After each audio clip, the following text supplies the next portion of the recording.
Hello friends, welcome to my channel, and this is part 3 of the pathogenesis of acute ischemic stroke.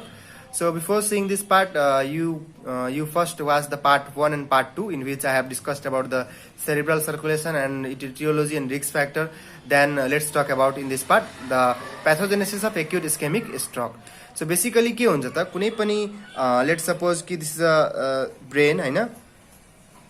So this is a brain and this is a brainstem, this brainstem, cerebellum, this cerebrum. अब मानौ कि कुनै पनि सर्कुलेसनमा late suppose कि यहाँ कुनै blood vessel छ र यो ब्लड भेसलमा यहाँ कुनै इम्बोलस और थ्रोम्बस आएर बसेको छ र यो इम्बोलस र थ्रोम्बसको कारणले के भयो त मानौ कि यति पार्टमा ब्लड सप्लाईमा कमी आयो, चाहे यही कुनै ब्लड भेसल छ जहाँ चाहिँ यहाँ थ्रोम्बस और इम्बोलस आएर बस्यो र यही पार्टमा के भयो त ब्लड सप्लाईको कमी भयो हैन. सो अल्टिमेटली के हुन्छ त पहिला बुझ्नु पर्यो कि नर्मल ब्लड फ्लो कति हुन्छ र डिक्रिज्ड ब्लड फ्लो कति ब्लड डिक्रिज कति ब्लड फ्लो त्यो नर्मल भन्दा डिक्रिज भएपछि इस्केमिया हुन सुरु हुन्छ. सो के बुझ्नुस् कि नर्मली 100 ग्राम अफ टिस्युलाई हैन 100 gram of brain tissue needs 25 ml or greater than 25 ml of blood per minute. So के बुझ्नु पर्यो कि नर्मली 100 ग्राम अफ ब्रेन टिस्युले per minute 25 ml at least 25 ml और 25 ml भन्दा बढी ब्लड पाउनु पर्ने.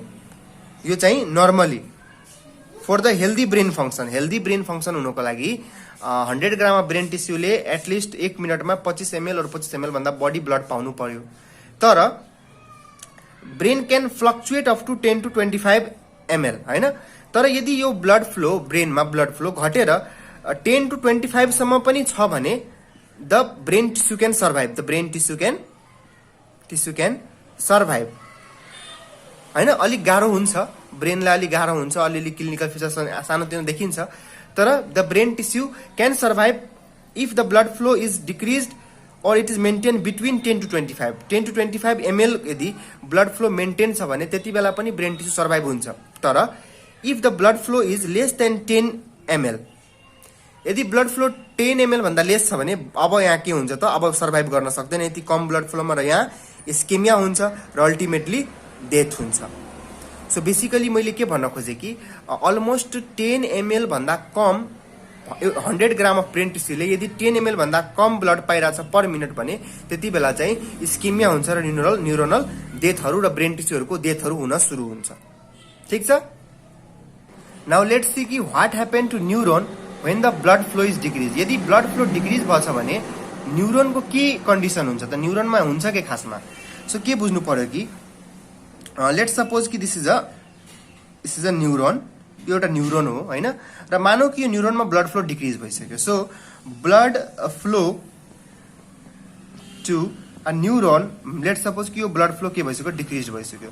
अब ब्लड फ्लो डिक्रिज हुन्छ भने that will cause the O2 to decrease हैन. O2 supply also decreases. So O2 supply decreases. अब यो ब्लडमा ब्लड फ्लो डिक्रिज भयो भने O2 सप्लाई डिक्रिज हुन्छ हैन. O2 supply and plus the nutrients supply ग्लुकोजहरू पनि डिक्रिज भयो. अल्टिमेटली के भयो त there will be ATP is decrease. ATP को अमाउन्ट के हुन्छ डिक्रिज हुन्छ. अब एटीपी डिक्रिज भयो भने के हुन्छ त न्युरोनको जुन सेल मेम्ब्रेनहरू हुन्छ यिनीहरूमा एउटा पम्प हुन्छ. सो यो पम्पहरूको नाम छ जस्तो सोडियम पोटासियम पम्प, अर्को भनेको चाहिँ sodium calcium pump. So basically यो पम्पहरूले नर्मली के गर्थ्यो फङ्सन गर्थ्यो र सोडियमलाई बाहिर फाल्छ र पोटासियमलाई भित्र लिन्छ. नर्मली यो पम्पले के गर्छ सोडियमलाई बाहिर फाल्ने, पोटासियमलाई भित्र लिने. त्यसै गरी यो पनि पम्पले सोडियमलाई बाहिर फाल्ने र क्याल्सियमलाई भित्र लिने. नर्मली यस्तो हुन्थ्यो नर्मल एक्सचेन्ज अफरमा. तर के भयो जब एटीपी डिक्रिज भयो पम्प क्यानट फङ्सन वेल. पम्पले राम्ररी काम गर्न सकेन. जब पम्पले राम्ररी काम गर्न सक्दैन त्यति बेला के हुन्छ पम्पले उल्टो काम गर्न सुरु गर्छ. Now sodium start to enter neuron हैन. सो न्युरोन भित्र सोडियम इन्टर गर्न सुरु गरिसक्यो हैन. सो एकचोटि अझै हेरौँ कि के भयो खासमा. कि एटीपी जब डिफ्युज भयो, यो मानौ कि सोडियम पोटासियम पम्प छ र यो सोडियम क्याल्सियम पम्प छ। नर्मली धेरै मात्रामा हुने भनेको सोडियम पोटासियम पम्प हो। सोडियम क्याल्सियम अलि थोरै मात्रामा हुन्छ। सोडियम पोटासियम पम्पको काम के हुन्छ, सोडियम बाहिर फाल्ने, पोटासियम भित्र लिने। तर सोडियम क्याल्सियम पम्पको अलिक उल्टो काम हुन्छ। यसले के गर्छ, क्याल्सियमलाई नर्मली यसले बाहिर फाल्छ र सोडियमलाई भित्र लिन्छ। अघि मैले उल्टो भनेको थिएँ, तर रियलमा के हुन्छ कि सोडियम भित्र आउँछ यो पम्पको माध्यमबाट र क्याल्सियम बाहिर फालिन्छ। तर यो सोडियम क्याल्सियम पम्प लेस एमाउन्टमा हुन्छ, सोडियम पोटासियम पम्प चाहिँ धेरै एमाउन्टमा, धेरै नम्बरमा हुन्छ न्युरोनल सेलमा। अब के भयो कि जब पम्पले एटीपी कम भयो, यो पम्पहरू एटीपी डिपेन्डेन्ट पम्प हो क्या। सो एटीपी कम हुँदाखेरि पम्पले राम्ररी काम गर्न सकेन। त्यही भएर के भयो त, अब सोडियम जुन नर्मली बाहिर फालिन्थ्यो त्यो सोडियम बाहिर नफालेर अब के भयो त, सोडियम भित्र जान सुरु भयो र यहाँ क्याल्सियम भित्र जान सुरु भयो। सो अल्टिमेटली के भयो त, सोडियम र calcium start entering into the cell, sodium start entering into the neuron. र सोडियम एकम्पनाइज, सोडियमलाई साथ दिने जहिले पनि के हो त, पानी। So H2O also enters neuron. So H2O पनि, पानी पनि के गर्यो त, न्युरोन भित्र गयो।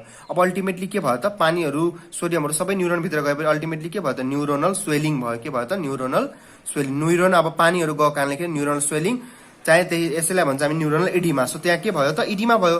सो यस्तो इडिमालाई हामीले साइटोटक्सिक इडिमा भन्छौँ। के भन्छौँ त, साइटोटक्सिक। सेलहरूमा इडिमा भइदियो, न्युरोनल सेलको इडिमा भयो। सो यस्तो इडिमा जहाँ सोडियम क्याल्सियम इन्टर भएर वाटर इन्टर भयो होइन, वाटर पनि इन्टर भयो र यो कारणले जुन इडिमा भयो यसलाई हामी के भन्छौँ त, साइटोटक्सिक इडिमा भन्छौँ। अर्को के कुरा बुझ्नु पर्यो कि यदि यो सेलभित्र अब के छ त, सोडियम छ, क्याल्सियम पनि थोरै मात्रामा होला र पानी छ। अल्टिमेटली सबै मिलेर के भयो त, साइटोटक्सिक इडिमा भएको थियो। अब साइटोटक्सिक इडिमा हुने बित्तिकै के हुन्छ त, यो न्युरोनहरूले के रिलिज गर्छ त, भित्रबाट रिलिज गर्छ एउटा कुरा, ग्लुटामेट रिलिज गर्छ। के रिलिज गर्छ, ग्लुटामेट।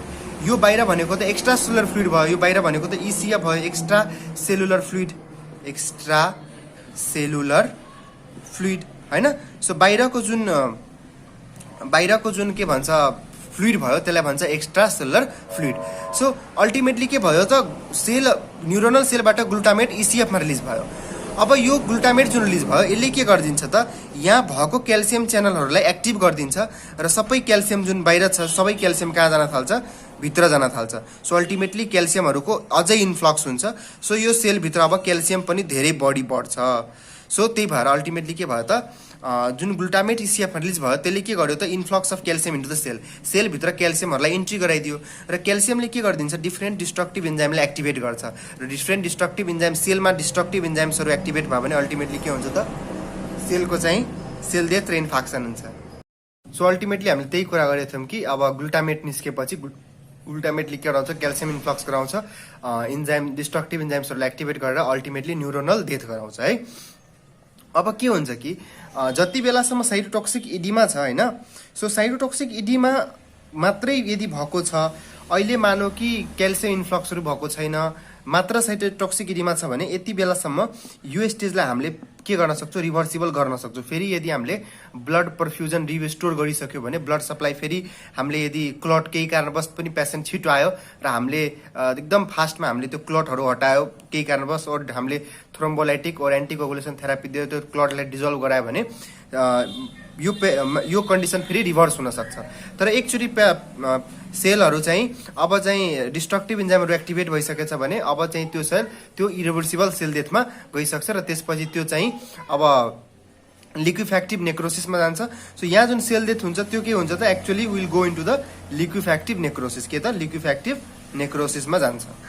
अब हामीले इस्केमिक कोरको कन्सेप्ट बुझ्नुपर्छ। लेट सपोज कि यो ब्लड सप्लाई छ होइन, र यहाँ मानौ कि कुनै क्लट छ, त्यही भएर सबभन्दा सुरुमा जुन एरियामा ब्लड पुग्दैन, मानौ यो एरियामा ब्लड पुगेन होइन, र यो एरियामा मानौ कि less than 10 ml per 100 mg 100 gram of brain tissue per minute, मानौ कि यो एरियामा ब्लड सप्लाई चाहिँ, यो यति एरियामा ब्लड सप्लाई चाहिँ 10 ml भन्दा कम छ भने यो एरिया टोटल इस्केमियामा जान्छ। सो यो एरियालाई के भन्छौँ त, हामी इस्केमिक कोर भन्छौँ, इस्केमिक कोर भन्छौँ। तर यसको जुन सराउन्डिङ एरिया छ, यो सराउन्डिङ एरियामा के हुन्छ त, blood supply 10 to 25 ml per 100 gram of brain tissue per मिनटको सप्लाई हुन्छ। जुन कि मैले भनेको थिएँ कि 10 ml भन्दा कम भयो भने बल्ल त्यो एरिया इस्केमियामा जान थाल्छ। तर यो एरिया छ भने यो एरिया अब यो उसको सराउन्डिङ जुन एरिया छ इस्केमिक कोरको सराउन्डिङ एरिया, यो एरियालाई पेनम्ब्रा भन्छ। के भन्छ? पेनम्ब्रा हैन, पेनम्ब्रा एरिया भन्छ। र पेनम्ब्रा एरिया भनेको अहिले यो एरियामा इस्केमिया प्रोसेस अब केही बेर पछि यहाँ पनि स्टार्ट होला हैन, तर यो एरिया क्यान स्टिल सर्भाइभ, यो एरिया क्यान स्टिल सर्भाइभ हैन।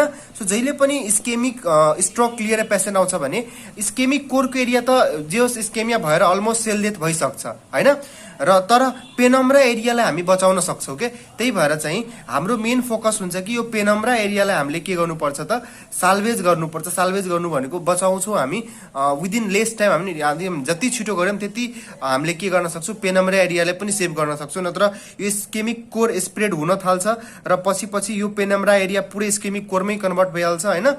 सो यो यसै गरी यसको डेभलपमेन्ट हुन्छ हैन। तर जुन एरियामा ब्लड सप्लाई अहिले स्टिल बचाउने खालको छ त्यो एरिया भनेको पेनम्ब्रा एरिया हो हैन। सो पेनम्ब्रा एरियामा blood flow almost 10 to 25 ml per 100 gram per minute जति हुन्छ हैन। र अल्टिमेटली जुन यो इस्केमिक कोर छ, यो इस्केमिक कोर जुन एरिया हुन्छ हैन, सो इस्केमिक कोर एरिया यसलाई चाहिँ हामी इस्केमिक कोर मानौँ भनौँ न हैन। इस्केमिक कोर छ, यो इस्केमिक कोर वाला एरिया जुन हुन्छ त्यो के हुन्छ, टाइम अनुसार स्वेलिङ हुँदै जान्छ। So it swells with time हैन, टाइम अनुसार स्वेल हुन्छ। अनि यो 2 डेजमा चाहिँ स्वेलिङ म्याक्सिमम रिच हुन्छ हैन। सो 2 डेजमा इन 2 डेज म्याक्सिमम स्वेलिङ हुन्छ त्यहाँ हैन।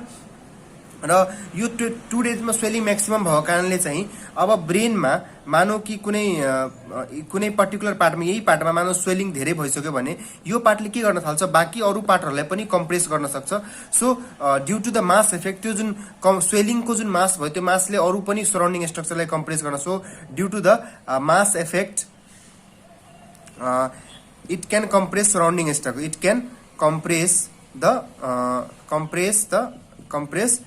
surrounding टिस्यु हैन, सराउन्डिङ ब्रेन टिस्युहरूलाई कम्प्रेस गर्न सक्छ र त्यो कारणले पनि क्लिनिकल फिचरहरू आउन सक्छ। र यदि धेरै कम्प्रेस बढी गर्यो भने हामीले चाहिँ यति बेला चाहिँ डिकम्प्रेसन क्रानियोटोमी पनि गर्न मेबी रिक्वायर हुन सक्छ। डिकम्प्रेसन क्रानियोटोमी भनेको जति एरिया स्वेलिङ छ भने हामीले त्यति एरिया हामीले चाहिँ काटेर फाल्नै पर्छ हैन, त्यसलाई डिकम्प्रेसन क्रानियोटोमी भन्छ। सो स्वेलिङ चाहिँ 2 डेजमा चाहिँ म्याक्सिमम आउँछ। तर स्वेलिङले गर्दाखेरि यदि धेरै मास इफेक्ट आयो, धेरै वरिपरिको सराउन्डिङ कम्प्रेस भएर क्लिनिकल फिचरहरू धेरै नै देख्यो भने त्यति बेला हामीले त्यति पार्ट अफ ब्रेनलाई हामी काटेर फाल्छौँ, द्याट इज कल्ड डिकम्प्रेसन क्रानियोटोमी। तर यदि मानौ कि स्वेलिङ इफेक्ट जुन स्वेलिङ छ, मास इफेक्ट छ, त्यो त्यति खासै पनि इभिडेन्ट छैन कि हामीले डिकम्प्रेसन क्रानियोटोमी नै गर्नु परोस्। त्यति बेला के हुन्छ त, यो जुन स्वेलिङ बार एरिया छ यो स्वेलिङहरू फ्यु विक्स पछि के हुन्छ त, so swelling in a few weeks हैन, फ्यु विक्स पछि के हुन्छ त, स्वेलिङ सबसाइड हुन्छ हैन। स्वेलिङहरू फ्यु विक पछि यदि त्यसले मास इफेक्टहरू लाग्दैन भने आफै पनि स्वेलिङ सबसाइड हुन्छ। एन्ड द इन्फ्याक्ट एरियालाई चाहिँ अब इन्फ्याक्ट एरियालाई रिप्लेस गर्छ एउटा फ्लुइड फिल्ड क्याभिटीले, बाई फ्लुइड फिल्ड क्याभिटी हैन। जुन इन्फ्याक्ट एरिया छ त्यसलाई एउटा फ्लुइड फिल्ड क्याभिटीले रिप्लेस गर्छ, किनभने त्यो इन्फ्याक्ट एरियामा सबैमा लिक्विफेक्टिभ नेक्रोसिस भइसकेको हुन्छ र अल्टिमेटली त्यो एउटा फ्लुइड फिल्ड क्याभिटीमा जहाँ इन्फ्याक्ट भयो त्यो एरिया चाहिँ पुरै फ्लुइड फिल्ड क्याभिटीमा कन्भर्ट भइदिन्छ हैन। सो यो एरियामा इन्फ्याक्ट छ भने यो एरिया पुरै फ्लुइड फिल्ड क्याभिटीमा जस्तोमा कन्भर्ट भइदिन्छ। सो एउटा म कन्सेप्ट दिन के खोज्छु कि जस्ट लेट सपोज कि यो हाम्रो सेरिब्रल हेमिस्फियर छ भने यो अगाडिको लोबहरू भनेको के हो त, दिस अगाडिको लोब इज फ्रन्टल लोब हैन, यो भनेको फ्रन्टल लोब हैन, फ्रन्टल लोब भयो। त्यसै गरी यो यतातिरको लोब भनेको चाहिँ के हो त, पेराइटल लोब हो। के हो त, पेराइटल लोब्स हो हैन, यतातिर भनेको पेराइटल लोब हो, पेराइटल लोब हैन। र यो पछाडिको लोब भनेको चाहिँ के हो त, अक्सिपिटल लोब हो। के हो त, अक्सिपिटल लोब। अब के हामीले बुझ्नुपर्छ कि अल्टिमेटली यो फ्रन्टल लोब र पेराइटल लोबलाई सप्लाई गर्ने भनेको जस्तो हामीलाई थाहा छ कि फ्रन्टल लोबको अब यतापट्टिबाट फ्रन्टल लोबलाई एन्टेरियर सेरिब्रल आर्टरीले सप्लाई गर्छ, अगाडितिरबाट पनि एन्टेरियर सेरिब्रल आर्टरीले सप्लाई गर्छ। पेराइटल लोबलाई यतातिरबाट चाहिँ सप्लाई गर्ने काम चाहिँ एन्टेरियर सेरिब्रल आर्टरीले गर्छ, यता लेटरल साइडबाट फेरि मिडल सेरिब्रल आर्टरीले गर्छ। सो अल्टिमेटली फ्रन्टल र पेराइटल लोबलाई सप्लाई गर्ने भनेको interior cerebral artery plus middle cerebral artery, तर अक्सिपिटल लोबलाई सप्लाई गर्ने भनेको चाहिँ पोस्टेरियर सेरिब्रल आर्टरी हुन्छ हैन। र अर्को चाहिँ के भन्छ त, सो अघि हामीले हेर्यौँ कि फ्रन्टल लोबलाई सप्लाई गर्ने भनेको एन्टेरियर सेरिब्रल आर्टरी भयो, प्याराइटल लोबहरूलाई सप्लाई गर्ने भनेको मिडल सेरिब्रल आर्टरी भयो। त्यसै गरी टेम्पोरल लोबलाई पनि सप्लाई गर्ने भनेको मिडल सेरिब्रल आर्टरी र प्लस एन्टेरियर सेरिब्रल आर्टरीले पनि गर्छ र यो पोस्टियर लोबलाई सप्लाई गर्ने भनेको पोस्टियर सेरिब्रल आर्टरीले हो। अब त्यसै गरी यिनीहरूलाई सप्लाई गर्ने भनेको चाहिँ भर्टिब्रल आर्टरी र बेजिलर आर्टरीको ब्रान्चेसहरूले सप्लाई गर्छ हैन। ब्रेन स्टेमको स्ट्रक्चर कोन्सहरूलाई मिडरहरूलाई भर्टिब्रल र बेजिलर आर्टरीको चाहिँ ब्रान्चेसहरूले सप्लाई गर्छ। यो चाहिँ बुझ्यौँ हामीले। अब एउटा के बुझ्नु पर्यो कि एक्चुअली जुन बडीमा ब्लड प्रेसर हुन्छ त्यो ब्लड प्रेसरसँग सेरिब्रल ब्लड फ्लोको के रिलेसन छ। So what is the relation of the blood pressure हैन, सिस्टेमिक ब्लड प्रेसर जुन हुन्छ, सिस्टेमिक ब्लड प्रेसर जुन बडीमा जुन ब्लड प्रेसर हुन्छ त्यसको चाहिँ सेरिब्रल ब्लड फ्लोमा के रिलेसन छ। अनि के बुझ्नु पर्यो हामीले कि ब्रेन निड्स सेरिब्रम जुन हामीले भन्छौँ ब्रेन हैन। So brain needs constant blood flow. ब्रेनलाई कन्स्ट्यान्ट ब्लड फ्लो चाहिन्छ। कन्स्ट्यान्ट ब्लड फ्लो भनेको न त उसलाई बडी ब्लड फ्लो धेरै चाहियो न त उसलाई ब्लड फ्लो कम चाहियो हैन। उसलाई धेरै पनि चाहिएन, उसलाई कम पनि चाहिएन। अब लेट सपोज कि यदि आर्टेरियल बीपी, यदि मानौ कि सिस्टेमिक आर्टेरियल बीपी जुन छ, systemic arterial BP blood pressure जुन छ, लेट सपोज कि इन्क्रिज भयो। अब इन्क्रिज भयो भने के हुन्छ त, अब आर्टेरियल बीपी इन्क्रिज भयो भने अल्टिमेटली धेरै फोर्समा ब्लड कहाँ जाने भयो त, ब्रेनमा जाने भयो हैन। So forcely blood will go to brain हैन, blood will go to brain. So ब्रेनलाई त यो फोर्स ब्लड चाहिएन, उसलाई त कन्स्टेन्ट ब्लड फ्लो चाहियो। त्यही भएर फोर्समा नआओस् भनेर के हुन्छ त, सेरिब्रल ब्लड भेसल्स कन्स्ट्रिक्ट हुन्छ। सेरिब्रल ब्लड भेसल्स के हुन्छ, कन्स्ट्रिक्ट हुन्छ है। किनभने ब्रेनलाई धेरै फ्लोमा चाहिएन, त्यही भएर उसले के गर्छ त, भेजो कन्स्ट्रिक्सन भइदिन्छ। अब तर सिस्टेमिक यदि बीपी यदि डिक्रिज भइरहेछ, सिस्टेमिक बीपी डिक्रिज भइरहेछ भने लेस ब्लड फ्लो जान्छ, लेस ब्लड फ्लो हुन्छ ब्रेनमा। तर ब्रेनलाई चाहियो फेरि लेस ब्लड फ्लो त चाहिएन हैन। यसो गरी यहाँ फोर्सली ब्लड आउँथ्यो, धेरै ब्लड फ्लो हुन्थ्यो भने सेरिब्रल ब्रेनलाई त्यति धेरै ब्लड चाहिएन, त्यही भएर सेरिब्रल ब्लड भेसल्स कन्स्ट्रिक्ट गरेको थियो। तर अब सिस्टेमिक बीपी जब घट्छ त्यति बेला लेस ब्लड फ्लो हुन्छ ब्रेनमा। अनि ब्रेनले त यो लेस ब्लड फ्लो हुने कुरा चाहँदैन, त्यही भएर के हुन्छ त, अब सेरिब्रल ब्लड भेसल्स अब यति बेला डाइलेट हुन्छ, सेरिब्रल ब्लड भेसल्स डाइलेट हुन्छ। सो यो भनेको एउटा अटो रेगुलेटरी मेकानिजम हो। के हो त यो, अटो रेगुलेटरी मेकानिजम हो ब्रेन सेरिब्रल ब्लड फ्लोलाई मेन्टेन गर्ने हैन। So cerebral blood flow maintain कसरी हुन्छ कि जब आर्टेरियल बीपी बढ्छ, सिस्टेमिक बीपी बढ्छ, भ्याजो सिस्टेमिक ब्रेनको ब्लड भेसल्सहरू कन्स्ट्रिक्ट गर्छ ताकि धेरै ओभर ब्लड फ्लो नहोस् ब्रेनमा। जब बीपी घट्छ त्यति बेला धेरै कम ब्लड आइरहेछ, इट मिन्स उसलाई त कम ब्लड चाहिएको छैन, उसलाई त ठिकै अमाउन्ट अफ ब्लड चाहियो। त्यही भएर सेरिब्रल ब्लड भेसल डाइलेट गर्छ ताकि ब्लड फ्लो बढोस् अब ब्रेनमा हैन। सो यो मेकानिजमलाई भन्छ अटो रेगुलेटरी मेकानिजम। त्यही भएर ब्लड प्रेसर भएको पनि मान्छेमा यो अटो रेगुलेटरी मेकानिजमले काम गरेर ब्रेनमा ब्लड फ्लोलाई जे होस् कन्स्ट्यान्ट राखिरहेको हुन्छ। तर यदि कुनै पनि मान्छेलाई स्ट्रोक भयो भने यो अटो रेगुलेटरी मेकानिजम डिस्टर्ब हुन्छ। तर मैले के भने कि बट इन स्ट्रोकमा के हुन्छ त, इस्केमिक स्ट्रोक कुनै पनि स्ट्रोकमा यो अटो रेगुलेटरी मेकानिजम डिस्टर्ब हुन्छ या फेलियर हुन्छ। त्यति बेला के हुन्छ, अब त्यो अनुसार चाहिँ जस्तो आर्टेरियल बीपी अनुसार जुन ब्लड भेसल डाइलेट और कन्स्ट्रिक्ट हुनुपर्ने constant blood flow, so automatically fail हुन्छ भनेपछि के हुन्छ त, कन्स्ट्यान्ट ब्लड फ्लो मेन्टेन हुन सक्दैन। So constant blood flow can not be maintained in brain हैन। सो यो प्रब्लम हुन्छ। सो यो भिडियोमा हामीले चाहिँ अलमोस्ट प्याथोजेनेसिस र प्याथोफिजियोलोजीहरू पढ्यौँ हैन। अर्को भिडियोमा हामी डिस्कस गर्छौँ what are the clinical features, कुन लोबमा इस्केमिया भयो भने के हुन्छ हैन। अर्को फिजिकल एक्जामिनेसन, डायग्नोसिस र ट्रिटमेन्टको हामी नेक्स्ट भिडियोमा कुरा गर्छौँ। त्यसको अब यतिसम्मको लागि thank you and subscribe my channel.